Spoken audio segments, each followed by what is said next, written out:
Olá, hoje eu vou abordar os principais pontos das modalidades de pagamento que eu acredito que sejam as vantagens e as desvantagens que possa trazer ao exportador e importador.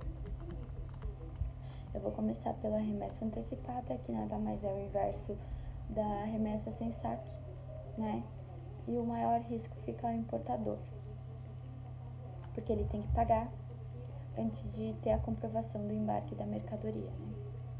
A vantagem para o exportador é que ele vai ter uma isenção de custos de cobrança, ele não vai precisar pagar para cobrar e ele vai ter zero inadimplência, não tem aquele risco de inadimplência. E para o importador a vantagem é que ele vai ter uma redução do preço do bem e ele vai ter a variação do preço também. E a desvantagem para os dois, a do exportador é que ele vai ter um desencaixe na taxa de giro, capital de giro, enfim.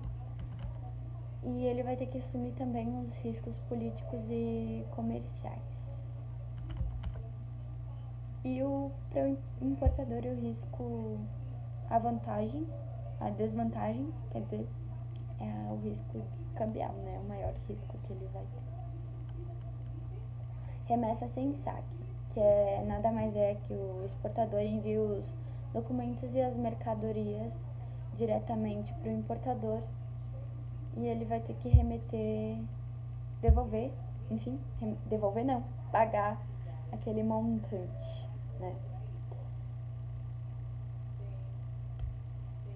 E a vantagem dessa modalidade para o exportador é que ele vai ter a redução das despesas bancárias, né? Vai ter uma maior agilidade na tramitação dos documentos. E para o importador ele vai ter isenção das despesas bancárias também. Ele vai ter o recebimento das mercadorias sem a necessidade de comprovar, de fazer um pagamento antes. E a desvantagem para o exportador é que ele vai ter um maior risco de inadimplência.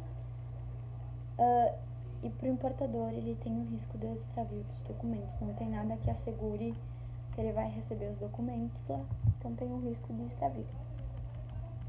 A cobrança documentária, enfim, o banco empresta o serviço de pagamento no caso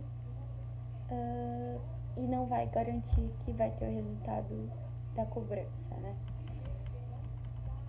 As vantagens é que a garantia da mercadoria só será entregue ao importador após ele aceitar pagar o cheque. Ele só vai receber depois que ele pagar aquele valor.